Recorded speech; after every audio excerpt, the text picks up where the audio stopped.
पाकिस्तान की हालत से तो आप सब रूबरू होंगे ही। पाकिस्तान की हालत दिन प्रतिदिन खराब होती जा रही है। एक इंसान की जिंदगी के लिए जो बेसिक रिक्वायरमेंट्स है, जो एक इंसान को जिंदा रखती है, वो है रोटी, कपड़ा और मकान। और रोटी के लिए ही तरस रहा है Pakistan.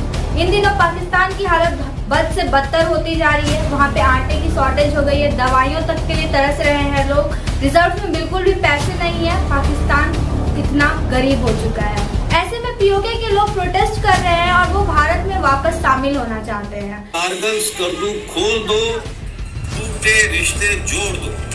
This is what they are saying, which means they are ready to join Indian union. नमस्कार साथियों, मैं हूं अंकिता कुमारी और आप देख रहे हैं गुंज लाइव। आज के इस वीडियो में हम बात करेंगे कश्मीर के विभाजन के बारे में। पीओके यानी पाकिस्तान ऑक्यूपाइड कश्मीर और कश्मीर जो इंडिया का हिस्सा है, कैसे ये दो टुकड़ों में बंट गया, कौन है इसके जिम्मेदार, इसके बारे में बात करेंगे। ये है भारत का नक्शा जो हम सब बचपन से देखते हैं और इसी के बारे में पढ़ते हैं। लेकिन पूरी दुनिया इस नक्शे को थोड़ा अलग मानती है। पूरी दुनिया भारत का असली नक्शा ये समझती है। लेकिन ऐसा क्यों है? क्यों कश्मीर का ये हिस्सा पाकिस्तान में दिखता है? क्यों कश्मीर का आधा हिस्सा पाकिस्तान कंट्रोल करता है? क्या है आखिर कश्मीर का पूरा इतिहास? इस वीडियो में हम इसी के बारे में बात करेंगे। ये वीडियो कई हिस्सों में बटा हुआ है और पूरी कहानी को समझाएगा, तो वीडियो को अंत तक जरूर देखिएगा। पहले हिस्से में हम बात करते हैं कश्मीर के असली सच के बारे में। आज भारत छोटे छोटे रियासतों में बटा हुआ नहीं बल्कि पूरा एक देश है। कुछ लोग इसका क्रेडिट ब्रिटिशर्स को देते हैं कि उन्होंने भारत को एक किया है, लेकिन ये बिल्कुल गलत है, क्योंकि भारत को छोड़कर जाने से पहले ब्रिटिशर्स ने सारे रियासतों के राजा और निजाम्स को 3 ऑप्शन दिए थे। या तो वो भारत में सम्मिलित हो जाएं, या पाकिस्तान में शामिल हो जाएं, या फिर इंडिपेंडेंट रहें। अब ऐसा कोई भी इंसान जो किसी को ऐसे विवादित ऑप्शन देता है, उसे कैसे भारत को यूनाइट करने और उसे एक देश बनाने का क्रेडिट दिया जा सकता है? आज भारत एक देश है, एक यूनाइटेड स्टेट है, तो सिर्फ सरदार पटेल की वजह से, क्योंकि उन्होंने भारत को एक देश बनाया है, 500 प्रोविजंस को यूनाइट किया है। सरदार पटेल और वीपी मेनन ने सभी रियासतों के राजा और निजाम्स के पास जाकर ये विनती की और उनसे कहा कि वो भारत में सम्मिलित हो जाएं, और इस प्रकार भारत एक देश बना सरदार पटेल जी की वजह से। वीपी मेनन ने अपनी एक पुस्तक integration of the Indian state में ये लिखा है कि कैसे उन्होंने भारत को एक देश बनाने में सरदार पटेल जी का साथ दिया और कैसे 500 प्रोविजंस को जोड़ने की कहानी के बारे में लिखा है। इसी पुस्तक में उन्होंने जम्मू कश्मीर के इतिहास के बारे में भी लिखा है। 14th सेंचुरी में बुद्धिस्ट और हिंदुओं ने कश्मीर में राज्य किया। उसके बाद 1587 में अकबर ने कश्मीर पर आक्रमण कर दिया और उसे मुगल साम्राज्य में शामिल कर लिया। उसके बाद 17th सेंचुरी में डोगरा कम्युनिटी ने वहां राज्य किया और उसके बाद सिखों ने वहां राज्य किया। पहला एंग्लो सिख वॉर जो 1846 में हुआ था, उसके बाद ब्रिटिशर्स ने सिख राजा को 1 करोड़ का पेनल्टी देने और साथ ही पंजाब का एक बड़ा हिस्सा अंग्रेजों के सामने सरेंडर करने को कहा था। फिर 1846 में जम्मू कश्मीर एक अलग राज्य बन गया। राजा गुलाब सिंह ने ब्रिटिशर्स के साथ एक ट्रीटी साइन की जिसे कहते हैं ट्रीटी ऑफ अमृतसर। गुलाब सिंह ने अंग्रेजों की मदद की थी सिखों के खिलाफ, तो फिर ब्रिटिशर्स ने उन्हें कश्मीर का राज्य सौंप दिया। 1925 में हरि सिंह कश्मीर के राजा थे और भारत के पार्टीशन के वक्त भी कश्मीर के राजा हरि सिंह ही थे। दूसरे हिस्से में जानते हैं कश्मीर का विभाजन और उलझन। उस वक्त तक कश्मीर ऐसा दिखता था। आप सब जानते हैं कि जब ब्रिटिशर्स भारत को छोड़कर जा रहे थे, तब उन्होंने सभी राजाओं को 3 ऑप्शन दिए थे। या तो वो भारत में शामिल हो जाएं, या फिर पाकिस्तान में शामिल हो जाएं, या फिर आजाद रहें। हरि सिंह ने तीसरा ऑप्शन चूज किया।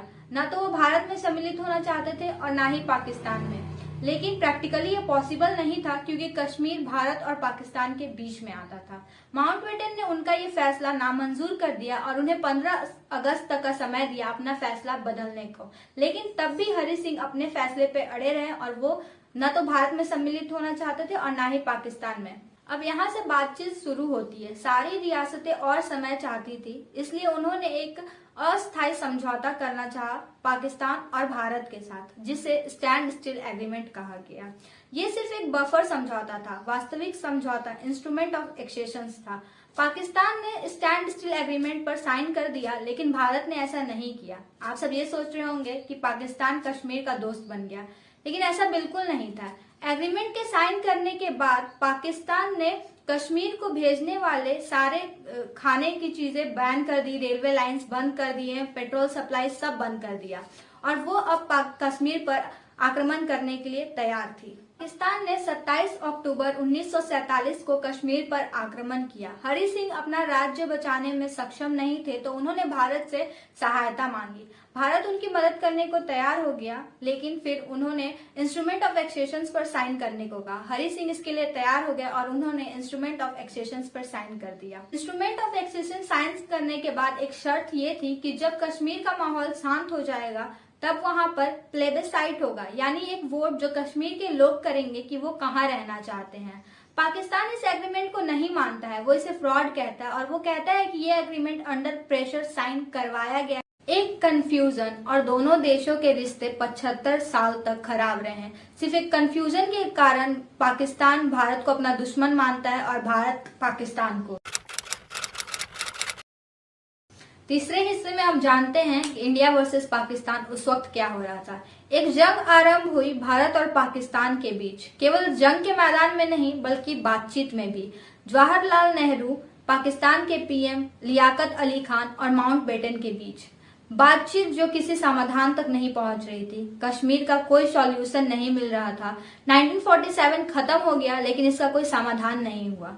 भारत ने पाकिस्तान को 3 ऑप्शंस दिए। नंबर 1, पाकिस्तान कश्मीर के अटैकर्स का साथ ना दे। नंबर 2, वो उन्हें किसी तरह का मदद ना पहुंचाए, ना ही हथियार और ना ही किसी और तरीके से।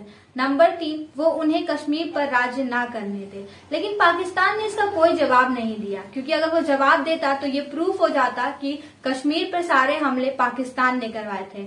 लेकिन पाकिस्तान तो अलग ही बिजी था। वो तो ये दिखाने में लगा था कि कश्मीर के लोग भारत से भागना चाहते हैं और इसलिए वो वहां पे फ्रीडम मूवमेंट कर रहे हैं। और यहाँ भारत ने की अपनी सबसे बड़ी गलती।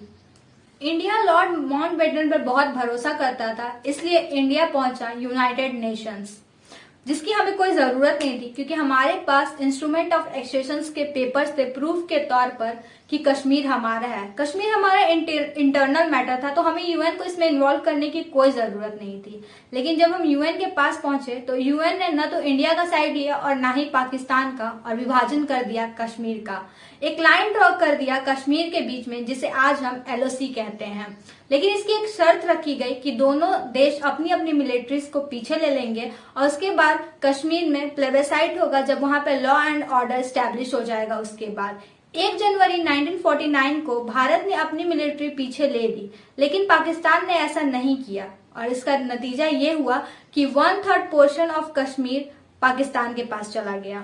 बलिस्तान और कश्मीर का वो हिस्सा जिसे पाकिस्तान आजाद कश्मीर कहता है, वो पाकिस्तान के पास चला गया। यूएन और बाकी दुनिया न तो भारत का नक्शा सही मानते हैं और न ही पाकिस्तान का।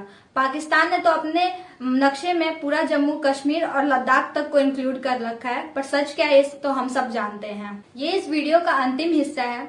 पाकिस्तान के लोगों का प्रोटेस्ट भारत के लिए एक जीत है। जहां पाकिस्तान ने कुछ सालों पहले जबरदस्ती और धोखे से आधा कश्मीर कब्जा कर लिया था, तो वहां आज वहीं पाकिस्तान के लोग आज जो प्रोटेस्ट कर रहे हैं, ये भारत के लिए एक जीत है। वो भारत में वापस शामिल होना चाहते हैं।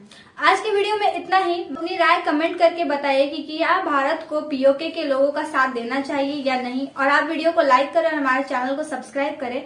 26 तारीख को हमारी एयर स्ट्राइक स्पेशल वीडियो जरूर देखिए। नमस्कार।